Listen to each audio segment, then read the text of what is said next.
Today we have a travel, food, and experience creator. We'll be talking about her creative process, how she monetizes her socials, and how she's leveraging socials to pursue her dream of having her own show on Netflix. Let's go. Hi, Alexandra. Happy to have you here. Thank you. Happy to be here. Tell us how your passion for food started and how that ended up in social media. So it's funny because it actually didn't start with food. It all started, and it still is, because my goal is to be a TV host. My goal is to have a show kind of similar to the one that Anthony Bourdain had. I would like to have something on Netflix, traveling the world. You gotta invite me there. Yeah, yeah, I will. Experiencing different cultures, but also incorporating food, right?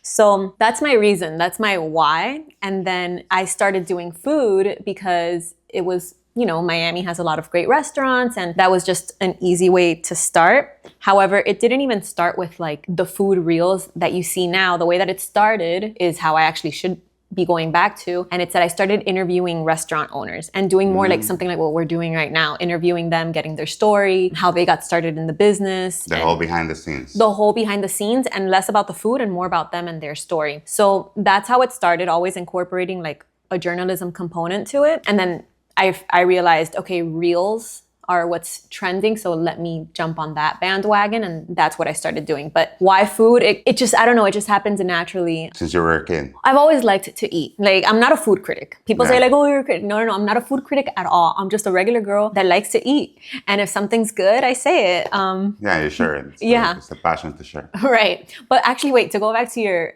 original question, I forgot to mention, another way that it started was because around COVID, that was the time that I realized, I have nothing else to do with my life. So let me finally do what I've always wanted to do. And restaurants were going out of business, as a lot of them shut down. And then a lot of them were also reopening and getting trying to start over. So I realized, what can I do to help them? And then at the same time, start a channel. And that's when I started reaching out to like restaurant owners, because I figured that was an industry that needed help. That's how food just kind of happens. Like, I started going to them first and helping them with like free promotion. Amazing. So from the start, you knew you wanted to be a TV host. So that's why your handle ends in TV. Yes, exactly. I still do. So I saw, I'm like, what do all these other like TV personalities have in their handle? TV at the end of their name. That's why I never set my username as, Foodie this or Miami with Alexandra. No. Because I always knew like I'm gonna be the brand, and it's gonna be like, you gotta manifest. Focus on TV. Yeah, I knew it from the beginning, like that was the angle. And what time did you figure out like this is more than a hobby? Let's make a business out of it. It actually took me a while to figure it out, because when I first started doing this, I was very, as weird as it sounds, I was very against making money off of it, because I was like, no, I'm not doing this for the money. I don't want to start charging people, because then they're not going to want to do it. I have no credibility. And then this is not a money thing. I'm building a digital resume, a digital portfolio to show producers. And then about a year and a half into it, or even maybe even 2 years into it, like ridiculous, I took way too long. I started seeing all these other people that were making money like from day one. And I was like, okay, I'm wasting my time here. And that's when my mindset shifted, and I turned this into like a business instead of a hobby. And it's great because I started making money and still doing what I was passionate about. So I realized I could do both. Also, the time that you put into it. It's a lot. Like, nobody knows. Like, they think, no, that's being a creator is super easy. But actually, it can be hours. Like, you go to a place, it's going, filming a couple of hours, going back home, more hours, maybe days. And I'm a perfectionist.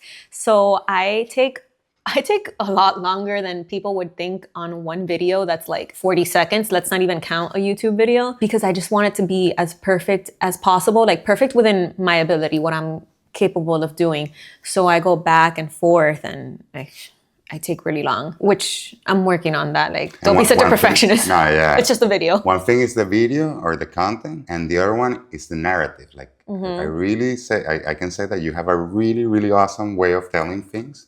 Telling the story. So that's perfectionist on content and perfectionist on narrative. No, that goes Yeah. Explodes your head. Thank you. I always want to try to tell a story versus just sharing like, hey, this is what you need to order. Like, okay, but what's maybe the story behind the restaurant? Who started it? And I think that also comes from my background in journalism as well. So I always have that structure in the back of my mind and like what questions to ask and things to cover because of that. Like I majored in journalism and marketing. You have a head start. Yeah. Do you remember a post that kind of changed everything? Like a moment that, wow, this blew up. Let's take it seriously. I've had, I don't know, I can't think of one in particular. I've had a few that have gone viral and as in like over 1 million views, and that's always exciting and fun.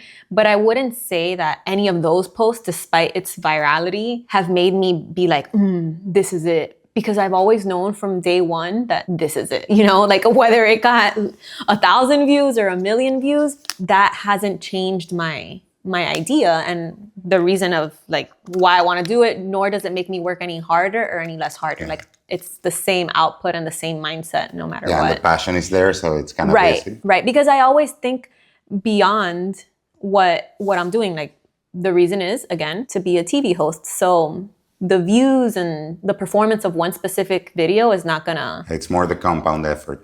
Exactly. How would you describe your niche? Like in a short sentence, like, boom, this is what I do, or this is actually my niche in my community? My niche right now, I would say it's more food than what I want it to be.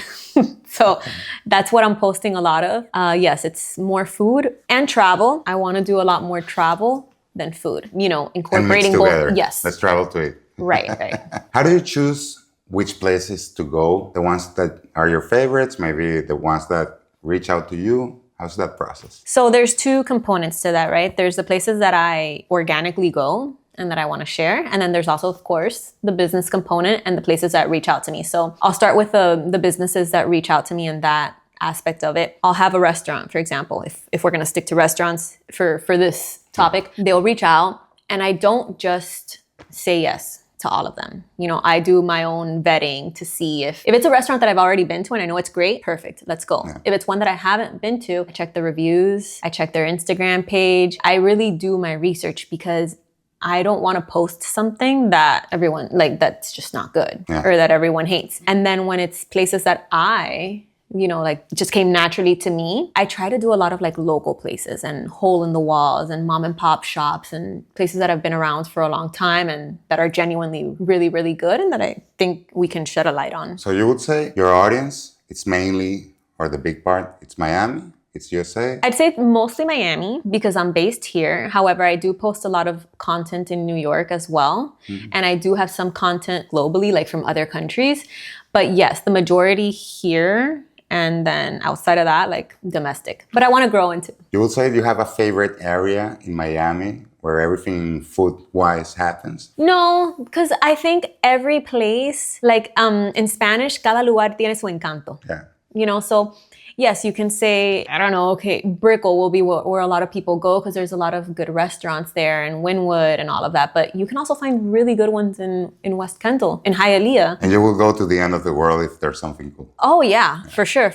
We do that. We do that. So yeah, there's not just one specific neighborhood with all the good stuff. There's a lot. Let's talk about your creative process. How do you come with the ideas? Is there a specific framework I'm really good at doing? Because you do a lot of top 5, top 10. Depending on the place, you go, okay, I'm going to do a full unique review of the place. Like, how's that process? It varies. When I do my roundups, like top 5, top 10, those take time because those are places that I've been to over the course of I don't know how long, that I've been able to get enough content for and been able to evaluate like, oh, these really are my top 10 within this category. When I'm creating the videos itself, like some of the structure that I'll follow when it comes to Instagram Reels specifically is I focus a lot on the first 5 seconds of the video. And that's something that I've gotten better with over time. Because in the beginning, I wasn't like that. I thought, listen, my video is going to be good. And if you have to wait 45 seconds to get there, I know you'll be there. But they're not. People are not there that long. So I focus a lot on that. The first 5 seconds, like doing a hook, maybe starting with a question that's maybe controversial. Not in a bad way, but that'll spark engagement. Maybe saying that something is the best, if it really is the best. Very Instagrammable shots, like a montage of it. And your other question, how do I go about doing a unique review for one place? Well, it depends. When I'm working with a client, they're, paying for that. And now that you mentioned the hooks, does sometimes it comes like this right idea, like, oh, this is an amazing hook, and then and then I'll see how to find a restaurant that matches the hook. Does that happen to you? No. I choose first the place that I want to go to, and then from there I'll work around the hook and the story. But what comes first to me is the location and where I want to go. I'm mentioning this because for YouTube, there's a thing a lot of creators do. Like, first you have to figure out the best title you can, and then if the title is good, then you go and find the content. Oh, like the interesting. video is actually kind of like 20% of the process. Yeah. I had this enlightening, wow, this is a really good hook. Now I have to figure out where to fit it. Yeah, that's definitely one way of doing it. I think there's multiple ways. So Michelin inspectors, when they go to a place like Super Spy, yeah, they have this list of checklists that, okay, this restaurant, in order to have a star, they need to feel like this and this and this and that. And I think it's up to 180 checkpoints. Wow, it's a lot. Do you have some sort of checklist? Like, okay, this restaurant, when you go, like, it has to have at least these top 3 things for me to share it? Or I wouldn't say that I have a rigid checklist in my mind. I subconsciously evaluate it based on, one, the food. Is the food actually good? And good for me, because again, I'm not a critic. It's like, do I genuinely enjoy it? Is it of quality? Is it flavorful? And service. Service is very important, because you can have the best food, the service makes you not want to ever go back. So service is important, and then ambiance as well. I think ambiance is very important. The vibes, the cleanliness of the place, things like that. But I don't walk in anywhere having a checklist, a mental checklist. I feel like it just comes naturally. Like, is it good? Are they treating me nice? Things like that. Yeah, because it's not always all about food. Like, I would say it's the whole experience, what you're sharing. Right. And it has to be a synergy between everything. Exactly. When you create the content, you're more a voice-off person, or you like to be on camera speaking, or you do a mix of both? I do a mix of both. For Instagram, personally, I like to just be talking on camera. It's much more natural to me. It's easier than just, like showing something. And I just like to just talk right away. Again, I want to be a TV host. Yeah. But for Instagram, what I find challenging is that Instagram is kind of like the Twitter version of content. So sometimes I need to incorporate a lot of voiceovers just to get to the point faster and be able to tell a story in like 30 seconds, no longer than 60 seconds. So there, it'll be easier to maybe start an intro on camera talking or use certain clips talking. But then other times I'm like, okay, I need to get to the point and and boom, boom, boom. Because as you can see, I talk a lot. I will ramble on forever, and I can't do an Instagram video that way. Yeah. But that's why I love YouTube, because in YouTube, I can talk like all day long, and there's an audience for that, because people will sit on the couch and watch YouTube on their TV, and it's okay for me to not shut up. Actually, if they give you 20 minutes, you're gonna learn so much about the other person. Yes, yeah. And you connect really well. And you can connect better. I like it, yeah. When you create the voiceovers, okay, do you do the scripting? Is it important for you, or you just go watch the video and put the microphone on and try to sync the voice with the video? No, so for me, and I know other creators that work opposite of the way I do it, for me, I write the script first, and then I fit in the clips that match it. But I don't know, like I think it's a great skill to have, to just be able to, put whatever you want together and talk over it. I think that's impossible. But it's so, I can't do it. I say, some people really do it, but I can't. the people that can do that, but it's like you're always late. Like, because you see the image and then you need to talk, and like your ideas, they mix all together. So I'm also a script guy. Like, yeah. I find it just flows better, and I'd rather create the main talking points and then edit around it. How important is honesty on your reviews? Though, if you have a bad experience, what happens?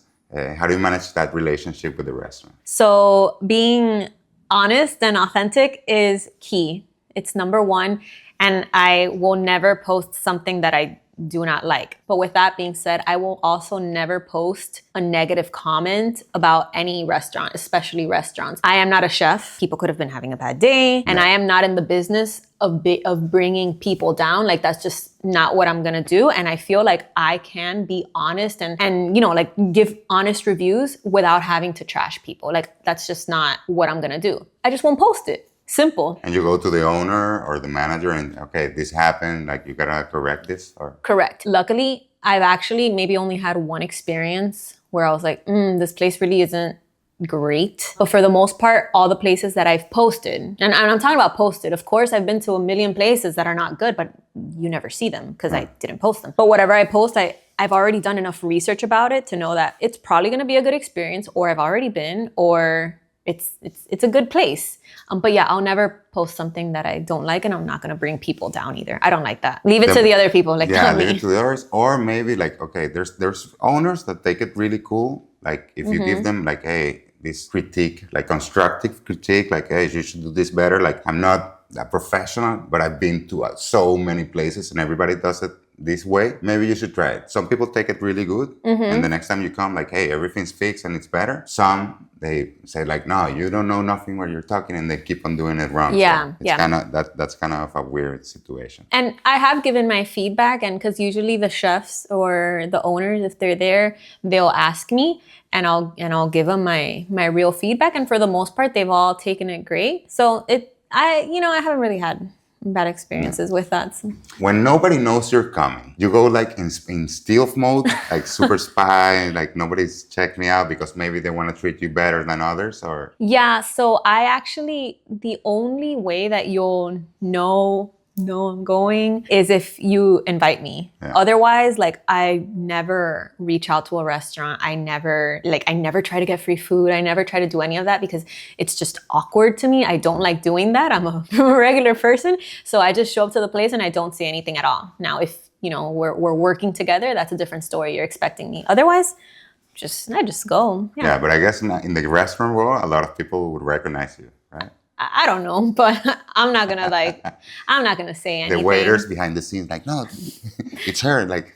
No, I don't know, but I'll never say anything. I find that like weird, like, okay, yeah, you're coming to eat like anyone else. Good for you. Yeah. You do like really, really good content in quality wise. Thank you. Tell us, what's your basic setup, or what do you take to shoot the content? So my basic setup is my phone. I actually, when I first started, which I'm sure like a lot of people who are starting off, this is their mentality because it was mine. I thought like, I need a camera, like a real camera, So I went and bought one. I bought a Canon EOS M50, and that's what I was shooting everything with. Then I was like, I don't want to carry this around all the time. It's really like, I don't the batteries, the card, and the whole thing. It's like too much. So then I started shooting everything with my phone, and the phones are great. Like, I don't know, you don't need much. What I do always have is a light. I have a special light, or? I don't know the names of it, but I have one from Amazon that you just like, it's like a rectangle. It's super good. It's only like $35. It's amazing. That's the one that I'll take to restaurants. But I also have, which I don't know the names of either. This one was about $150. They're two big lights that you set up on tripods, and they're amazing. I have that. But the one that I actually use the most is the little one, because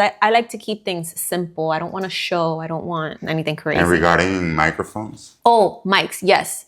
That's another thing I was gonna say. Mics are very important. Right now I have the DJI, like the little magnetic ones. Yeah, I would say number one thing is the audio. So mics are very important. The video quality comes second. Yeah, totally agree. Yeah. And the mics went in which point in your career they came to join your content? A lot later than it probably should have. I didn't use them. That happens to all of us. Yeah, I didn't really use them in the beginning, and then I started getting some comments like, ugh, I wish the audio was better. And I'm like, yeah, me too.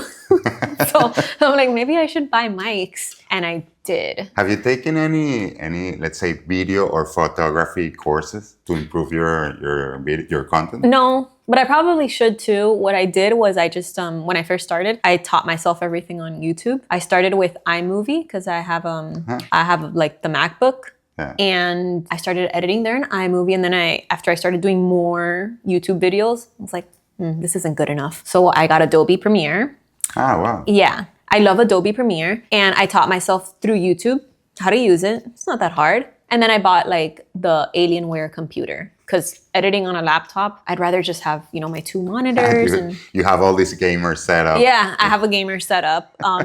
So that's what I have. Do you use any other apps? I don't know, edit? maybe for other things, like maybe just to pick up trending sounds or to put captions, or I don't know, for other things? What I have is CapCut. When I need to make quick edits on my phone, or I want to edit a video just like in bed without having to go to the computer, I use CapCut. The pro version or the free version? Right now I have the free version because I was downgraded because I got the new phone and whatever. Yeah. But yeah, I use typically the pro version, but you can do a lot with the free version. And that's all I have. Then I'll do the captions on Instagram. Instagram has really good cool features. Yeah, and the one that breaks all the silence, that's also an amazing feature. I don't know if you use it. I haven't used it yet. That's a really cool one. Yeah. Yeah. It's getting better. Yeah. So. And nobody likes the silence in the content. Besides YouTube. Yeah.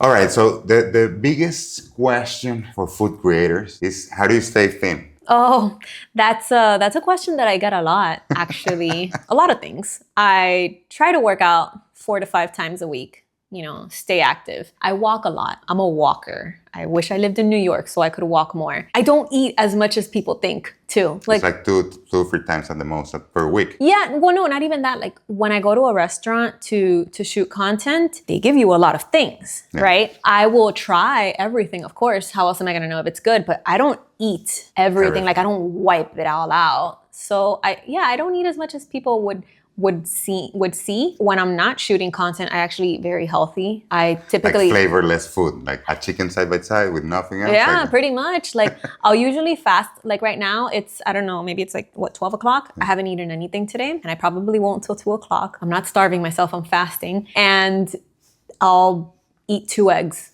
3 eggs, whatever. Like, yeah, I try to eat very clean, intermittent fasting, and that's it. Hey guys, just a quick break. If you want to learn what works and what doesn't in your content, you can test your videos and get real feedback from other creators on Growith. Download the app today and start improving. The link is in the description. Now, let's get back to the video. A really important also that this happens to me is I want to see your side. Do you have a list of friends that want to come with you? And do you have a priority on who to bring? Because if there's somebody that is allergic, like, no, you cannot come. And somebody doesn't eat meat or doesn't eat dairy or yeah. How's that? I have people on rotation to see like who can come.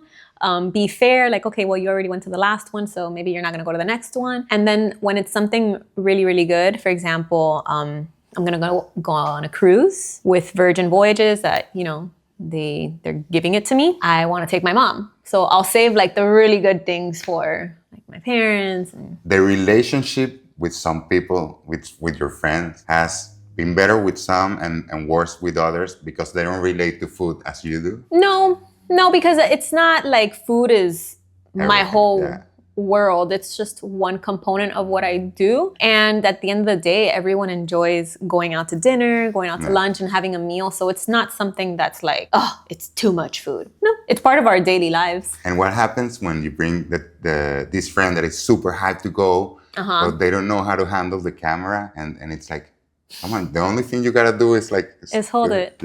Yeah. Yeah, sometimes...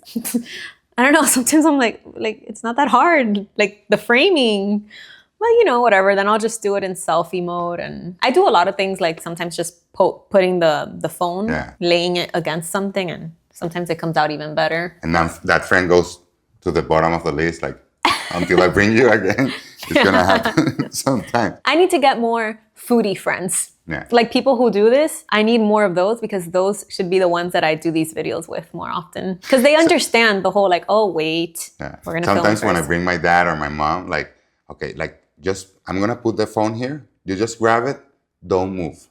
Like it stay still. That's the shot. When you go to restaurants or do experience, is there shoots or clips that you always need to have? Like, let's say, the process of how food is being made, or the process behind, if you go to a cruise, like, okay, I need to shoot what people actually are gonna leave, or it's more the end process and the end experience? There are a few that I'd say are a must. Like I always want to show the actual location of the place so people know where it is. the interior, the final dishes, a shot that captures the vibe. But it varies too, depending where, because for example, showing shots in the kitchen, right? Some kitchens are not that aesthetic or they shouldn't be shown. Or maybe the food that they're making, it's like, nah, you're just grilling a chicken. We don't need to show that. Whereas maybe they're doing, I don't know, something really extravagant and that will look cool showing the behind the scenes. So it really just depends on the place. I've seen you've been to from street food to Michelin and everything in between. I'm not picky. Yeah.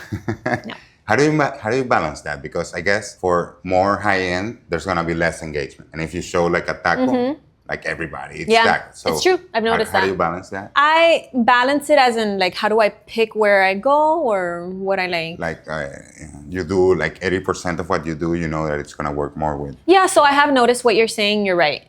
Typically the places that are not Michelin star do better. Sometimes they do, but sometimes it's usually those like hole in the walls and smaller places that are not even that expensive. They're just like good, that do better. So I try to incorporate a lot of those while also putting in some of these nice ones because I do like that too. So I like to post things that I like. And then in reference to me, I'm not picky. I'll eat, like you said, like from street food all the way to the best. Yeah, so I try to just do a nice mix of everything. What would you say is the biggest challenge in this content creation career? I would say for me right now, the biggest challenge is one, not getting burnt out, and two, being able to keep up with everything that I have to do. Because I edit all of my videos and that's very time consuming. So I often feel like I'm falling behind. And yeah, it's just hard to keep up because also I'll edit maybe 2 videos today and I need to go do the third, but I'm creatively like, ugh, okay, I need a break, you know, because this type of work isn't something, it's something that requires a lot of brain power and creativity. So yeah, and like it's very meticulous. So like staring at a computer screen for hours and hours. So that's a challenge. And then like I said, also keeping up because I really want to focus more on my YouTube channel, but I haven't had time to edit the YouTube videos because I'm just trying to push out as much Instagram content as possible. And then also I've noticed that it's like if you take a week without posting or you only post once that week, it's a very unforgiving platform. Like suddenly you're like, it's starting all over again. Yeah, your engagement drops. You have to like work 10 times harder to get it back up. So you have to constantly be at it every single day to stay relevant. So that's a challenge because you can't take any breaks and like, okay, I want to do my YouTube, but I'm only one person and I have to edit both. That's what I wanted to ask you. You're a one-person show. Yes. You don't have editors, nobody to help you? No, I have been very lucky in that I have great friends that will help me shoot. I also have like, you know, specific videographer friends that if I'm doing shooting a campaign or something for a brand, they will, you know, they'll help me shoot, things like that. But for the most part, yeah, it's all me in the sense of like I edit everything. I come up with like all my scripts, the storyline. I deal with the clients myself. Like it's just me. And regarding feedback, now that you mentioned that you talk with these other creators, like when you have a final content, do you show it to somebody else to give you feedback? Is it you already are so curated? Yeah, no, I don't. And I don't mean that like in a bad way. It's just, I'm just trying to push things out and I probably should ask for feedback, but no, I don't because it's just too much that I have to do. And I'm like, okay, done, on to the next.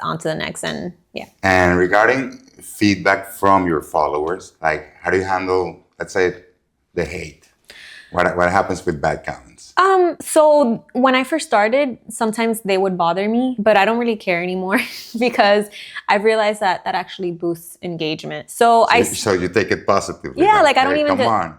I don't even delete them. Yeah. You know, but maybe in the beginning I would get a little more, oh, like why are you saying that? But no, they don't really get to me as much. Guys, if you get hate, that's the pillars of internet. So take it in your advantage. Right. Like if you never want to get hate and that's your goal to be liked by everyone, then don't do this because when you're exposing yourself and putting yourself on the internet for everyone to see, there's always going to be the negative people and the people that don't like it, and that's okay. Now that we're mentioning your followers, have you got really, really cool places because of them? Yeah, I'll have people that will like DM me and they'll say like, oh, I recommend you go here. This place is super cool. So it's nice that they're very, you know, they're very active and they also want to make their recommendations because I take them. And you remember like a hidden gem that somebody say on the comments or by DM? I know that there's been a lot. So the only thing I can think of, because kind of just happened is maybe this place that I went to called the B&M Market. And I posted a video on that one and it did very well. But that was one of those hidden gems that, a couple people recommended. So yeah, it worked out. Have you adjusted your content thanks to the feedback or thanks to the comments or DMs of your followers? Yeah, and I would say something that really helps with that is just the numbers. Numbers don't lie, the engagement, the metrics behind it. So when you view your insights, you're able to tell like, okay, people are watching this video for X amount of seconds. It'll also say like when they dropped off, how many shares. So something that I look at a lot are the shares. Are people sharing it? That means it's working. Are they saving it? That also means it's working. So I look a lot at that, and whichever videos I see have the most shares and saves, I try to replicate that as well. And which one would you say is your favorite metric? Probably shares. Shares are very important because think about it, right now you're scrolling and you see something and that something got you to share it with your and friends. maybe you don't hit like or nothing, you just share it. Oh yeah, in fact, sometimes the shares are way higher than the likes. Sometimes that happens a lot too because I don't know, a lot of people look at things but they don't actually like it. You know that in Europe they banned the shares. For real? You can share, but you cannot see the numbers. Interesting. Like in my case, I never know how many people share it. So I live without having that metric. Oh, that's not good. Yeah. So you can't then see it on anyone else's page either, obviously, because you can't even see it on your own. No, it's Europe. Oh, I don't like that. If anything, ban the like views, but not the shares. Shares are important. We always say that when you're creating something, actually the first key metric is, okay, before publishing, like you yourself ask, will I share this? And if it's yes, do it. Yeah. And if it's like, wait, I will never share this, like, okay, maybe you should step back, think it, redo it, and come back again. Yeah. All right, so let's go to monetization. Everybody loves monetization. Yeah, I like money too. What are your revenue streams right now? Is it all Instagram? Is it outside? Is it YouTube? Is it brand deals? It's everything. And I also have a corporate job as well. So that's another stream, a regular 9 to 5 in marketing and branding. So that's one, but gearing it towards content specifically. Instagram. And by Instagram, it's not Instagram, the platform itself, because the platform itself doesn't really pay much. It's through all the clients that I work with and my posts, right? So that's one way that generates a lot. YouTube also pays. They pay way more than Instagram. So, monthly checks from that. By YouTube, it's AdSense or is it brand deals inside YouTube? Ads, because since I'm not as active on YouTube as I want to be, I don't really have yet brand deals on YouTube. All my brand deals are on Instagram. But the brand deals, that's another component of monetization because those pay a lot of money. When you work with a brand, how do you measure success? Let's say, because most of the times when you do something organically, it works and you have all these videos going really well. But normally, when it's a brand deal, it tends to have less engagement. It does. And I wish it wasn't like that because those are the ones that you want to perform the best. Support your creators, guys. Yeah, support, like, share, comment, all of that. But how do I measure success with those? I guess using those metrics and really on how happy the client is. Because as you said, it's expected that those videos are not always going to perform as well as your regular ones. But client feedback, if they're happy, how they were able to repurpose the video as well. And if something, I don't know if if they come back to you, obviously. Yeah, oh, thanks, it worked. I don't know if it has happened to you, but with a brand deal and everything goes sideways, what do? Like you create another content for them, or it's the end of the relationship? I'm actually in the process of one like that right now, that I went to shoot something, certain specifics that they are now requiring was not in the original scope of work. So basically, they want me to reshoot the whole thing. And, I was kind of trying to negotiate well, fine, but additional compensation for this because it wasn't in the scope. Kind of going back and forth on that. And, at the end of the day, I'm just realizing it's fine. The relationship is important to me. I don't want to burn this bridge. So sometimes you just have to suck it up and do it. But I think a lesson there to be learned is sometimes, clients aren't perfect, right? Sometimes the brief will not include everything that should be included. Yeah. So don't just fall for a brief. Ask all the questions and make sure you have all your ducks in a row before shooting something. Yeah, I would say most of the times clients don't know what they want. So you gotta go deeper. Yeah. Yeah, you it's on you to go deeper. So yeah, they write a message. Hey, I want a video from you. Okay. what else? And what do you want? And what's the objective of the content? And what do you want to sell? Because I can focus on this or focus on that. So. Right. And you know, sometimes they're good with it, but I say still ask more questions. And always remember, this is your business. This is what you want to do. So regardless if you're frustrated or not, never burn that bridge, because you need to have a lot of these relationships and they also have access to then a bunch of their clients. So why let something go sour, you know? Clients right now, they prefer Instagram, they prefer TikTok, they ask you, okay, give me all channels. How do you do that? From my experience, Instagram, but also it's probably because they're not going to reach out to me on TikTok because I don't really do much on TikTok. So I wouldn't know that side of it. I'm sure if I had a huge TikTok following, then I would say TikTok. But and you're now reusing whatever you think of Instagram, and then you reuse the content for TikTok, or sometimes whenever I remember. I know I'm not that I'm not that good with it. I should be more active on it. I'm not. Because you already went, you already shoot, when you have the final video. Yeah, I always recommend that, like reuse it. Absolutely. Yeah, that's something that I'm doing wrong. I should definitely be more active and post it. I have all the content. I just don't. But I need to do it. Okay, regarding fees. Okay. How do you come up with the fees for brands or restaurants? How's that process? Brands and restaurants, completely different and completely different budgets. I would say that when it comes to restaurants, my rate is lower than working with brands because restaurants tend to not have as high of a budget. Now, when you're working with brands, their budget is very, very high. And oftentimes I'll notice that, at least from my experience so far, that they will already come with a rate or like a proposed rate. I have this budget, do you want it or not? Yeah, and it's usually very, very high anyways. And then you can negotiate around it. But yeah, like working with brands, it's great because, you know, you'll make sometimes more money in one post than you do a whole month working at a corporate job. Yeah. Is there a dream brand? Because we love to manifest here in the channel. Like, is there a dream brand that you would love to work with? Have you already done it, or is it something that you would love to happen? I always look into the future, so I can always get better and better brands. Rather than telling you a specific brand, though, what I can say is that I would love to work with Netflix and have a show on Netflix. Like, that would be the dream. You know, the travel show, top 10 streaming globally. So that's the dream brand. And then maybe other brands too. Like, I just want to work a lot more too with tourism boards, like Tourism Board of Italy, Spain, Iceland, Dubai. You went directly to Italy, no? I love Italy. I love Italy so much. It's one of my favorite countries. So yeah, working more with like travel boards and destination offices. Yeah, or a documentary in Italy on Netflix. You got it. That's what I want. Let's talk about future in socials. Okay. How do you see the content, let's say food content, travel, and experiences? How do you see the content evolving in the next years? I think that it's going to evolve more into long form content. Like, it's a better way to connect with people. It's more authentic.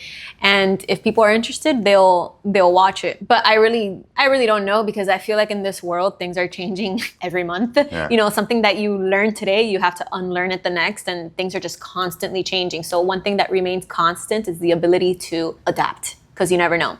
But yes, I think long form content will be more of a thing, and maybe more AI stuff in creating an avatar. I don't know. I hope not. But one thing that AI can't do is taste the food for you. And so they can't replace us that way. Hopefully not. I don't know. At least if you're in food, you're not going to lose your job. Yeah. What would you say as an advice? Like, what are the normal mistakes new creators or some food creators do? I would say, like, we'll keep it to just creators in general. I would say one mistake is not starting. You know, I think that's the biggest mistake. That's the biggest mistake, like not starting. The first thing that you have to do is just do it. Okay, just doing it is important. Forget what other people are gonna think. People might criticize you. They might say it's cringe. Well, they say it's cringe. I say it's a business opportunity. Just do it. And then another thing is thinking that you need to have this entire setup and the best equipment possible to get started. And a team behind it. No, like, you can do it all with whatever you have at the moment. And whatever you have at that moment is what's best at that moment.